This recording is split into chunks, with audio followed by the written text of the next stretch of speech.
ఏది అసత్యమో, అసత్యం అంటే తనకి జీవితాంతం దానితో సంబంధం లేదో, తాను దిగిపోతాడో దాంతో అంత వ్యామోహం పెట్టుకోడు. అందుకే అద్దె ఇంటి మీద మోజు ఉండదు ఎవరికి. అద్దె ఇల్లు పాడైపోతోంది అనుకోండి, అందులో అద్దెకున్నవాడికి ఏముంటుంది? అది పాడైపోతుంది, దాని గురించి అందులో ఉండకపోయినా బాధపడేవారు ఎవరంటే యజమాని, వాడు బాధపడతాడు. అద్దెకున్నవాడు బాధపడ్డవు. అందుకే లోకంలో ఒక సామెత ఉంది, ఏమనుకోకండి నేను అలా అన్నానని, fools construct the houses and wise men live in it అని. చాలా అమాయకులైన వాళ్ళు ఇల్లు కడతారు, చాలా తెలివైన వాళ్ళు అద్దెకుంటారు అని ఒక సామెత. ఎందుకంటే వాడికి హాయ్, దాని గురించి ఏ సంబంధం లేదు. ఇల్లు కట్టుకున్న వాడికి, యజమానికి ఎంత తాపత్రయమో దాని గురించి, ఎక్కడ సున్నం ఊడిపోయినా ఎక్కడ పెచ్చు ఊడిపోయినా బెంగే, ఏదో చేయించుకుంటూ ఉండాలి. ఆ బాధ అద్దెకున్న వాడికి ఏముంటుంది? యజమాని చేయించలేదనుకోండి, దీన్ని విడిచిపెడతాడు, ఇంకో 100 రూపాయలు ఇచ్చి ఇంకో చోటుకు పోతాడు, లేదు 1000 రూపాయలు తక్కువకి వస్తే వెళ్ళిపోతాడు అక్కడికి, హాయ్. ఇది అద్దె కొంప, ఇందులో కొన్నాళ్ళు ఉండి వెళ్ళిపోతాం, ఇందులో ఏం మనం శాశ్వతంగా ఉండిపోం అన్నారనుకోండి, ఇది వెళ్ళిపోతున్నా భ్రాంతి ఉండదు, ఇది వెళ్ళిపోతున్నా బాధ ఉండదు. మరి నేను, ఆయన మార్గం చెప్పారు లోకానికి. నేనన్న మాట ఎక్కడి నుంచి పుడుతోందో అక్కడికి వెనక్కి వెళ్ళమన్నారు ఆయన. నేను ముందుకొస్తుంది, నేను తన్నుకొస్తుంది, మన ప్రయత్నం అక్కర్లేదు. అక్కర్లేకుండానే అది ఎప్పుడు తన్ని పైకి వస్తుంది. మీరు చూడండి, దాని ప్రయత్నం అక్కర్లేదు. నేను అంటాను, నేను వచ్చేస్తుంది, కానీ నేను ఎక్కడ పుడుతోంది అసలు, అక్కడికి వెళ్ళమన్నారు. విచారణ అంటారు. ప్రశాంతంగా కూర్చుని ఆ వెనక్కి వెళ్ళి అది ఎక్కడ పుడుతోందో అక్కడికి వెళ్ళు. అక్కడికి వెళ్ళినప్పుడు ఒక గమ్మత్తు జరుగుతుంది. వెనక్కి వెళ్ళడానికి నువ్వు ఏ సాధనాన్ని పట్టుకుని వెళ్ళావో ఆ సాధనం అక్కడికి వెళ్ళిన తరువాత దానిలో కరిగిపోతుంది.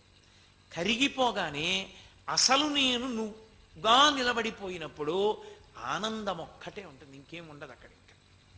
అందుకే తరచు వేదాంతంలో వాడే ఉపమానం, సముద్రపు లోతు కనుగొనాలని ప్రయాణం చేసినటువంటి ఉప్పు బొమ్మ సముద్రపు లోతు కనుక్కోవడానికి ప్రయాణం చేయడంలో కరిగిపోయి సముద్రంలోకి వెళ్ళిపోయింది. మొదట నేనెక్కడ పుడుతోందో కనుక్కోవడానికి సాధనంగా దీన్ని తీసుకుంటాడు మనసుని. నిజానికి ఆ మనసు సంకల్ప వికల్ప సంఘాతం. సంకల్ప వికల్ప సంఘాతమైన మనస్సుకి ఆధారమేది? ఊపిరి. ఆ ఊపిరి నియంత్రింపబడుతుంది. అందుకే ప్రాణాయామం చేస్తారు పూజ చేసేటప్పుడు. నియంత్రింపబడి యోగంలో మీరు ఎంత తపశ్శక్తిలోకి వెడుతుంటే ఊపిరి అంత మందగించిపోతుంది. మందగించిపోయి లోపలికి వెళ్ళిపోయినప్పుడు ఆ నేను పుట్టేటటువంటి స్థానం దగ్గరికి వెళ్ళగానే ఆ మనసు అందులో లయం అయిపోతుంది. లయం అయిపోయినప్పుడు ఒక్క ఆత్మయే మిగులుతుంది. ఆ ఆత్మగా తానుంటాడు. ఆత్మగా తానున్నప్పుడు ఆనందం ఒక్కటే ఉంటుంది. దుఃఖమంతా ఎప్పుడు పుడుతుందంటే మనసు లేస్తే.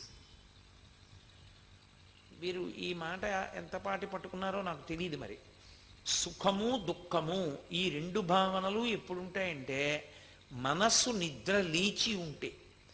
మనసు నిద్ర లేచి లేదనుకోండి, అది ఆత్మలో కరిగిపోయి ఉందనుకోండి, ఆత్మలోకి వెళ్ళిపోయి ఆత్మలో లయమై ఉందనుకోండి, అది పైకి రాకపోతే ఇక ఆనందమన్నది తప్ప ఇంకొకటి లేనే లేదు.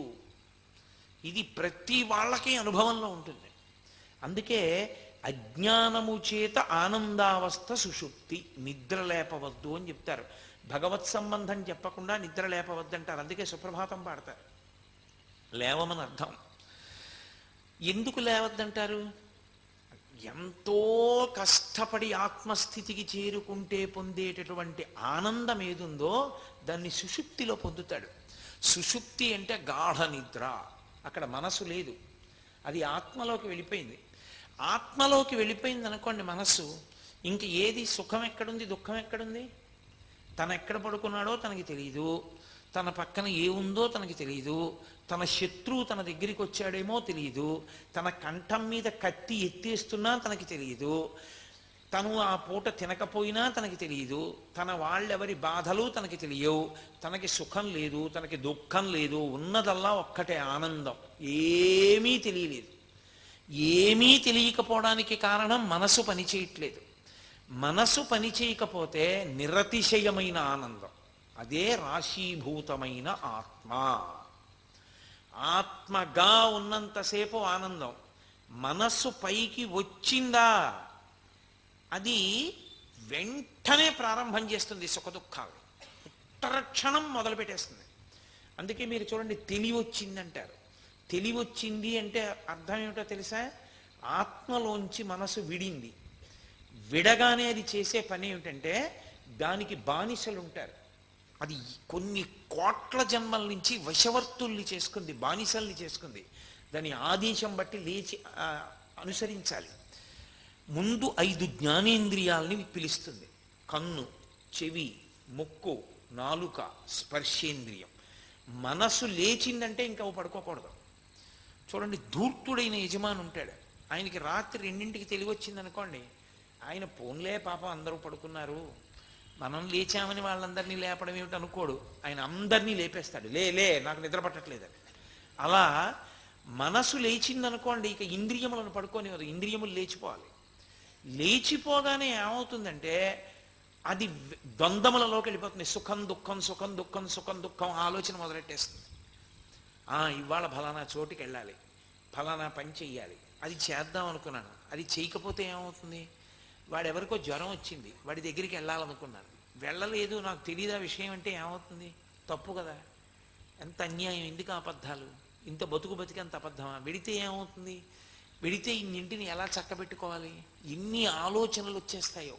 ఇవన్నీ వచ్చేటప్పటికి సుఖం దుఃఖం, సుఖం దుఃఖం, సుఖం దుఃఖం వచ్చేస్తాయి. అదే ఆ మనస్సు గమ్మత్తు ఏమిటో తెలుసా? ఒక్కొక్కసారి అది బడలిపోయి ఉంటే ఇంద్రియాలను ఒక్కటిని వదిలేస్తుంది.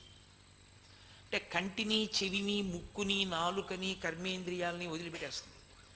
వదిలిపెట్టేస్తే ఇవి పడుకుంటాయి.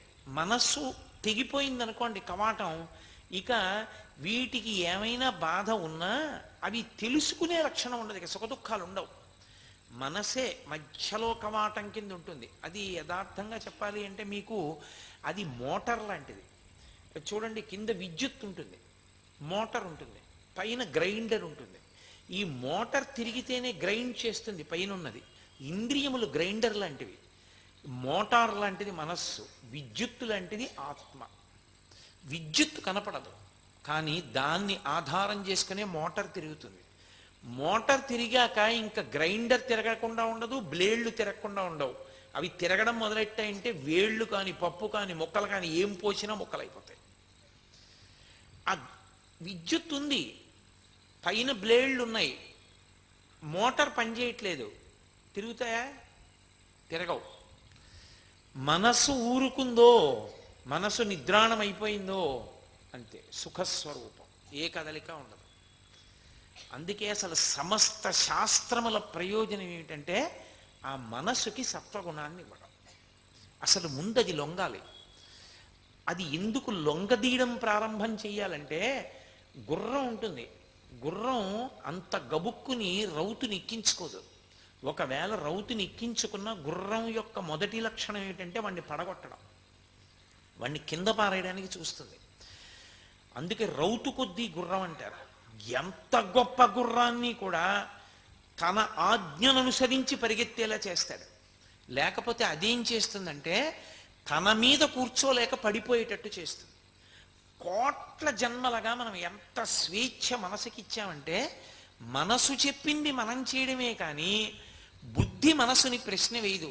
ఎందుకు అలా చెప్తావు అస్తమానం అని అడగదు. భగవాన్ బోధ అంతా ఇదే. ఆయన దగ్గరికి వచ్చిన వాళ్ళతో ఆయన ఎప్పుడూ ఇదే మాట్లాడుతుండేవారు. ముందు చిత్తము యొక్క శుద్ధి కొరకు ప్రయత్నం చెయ్యండి.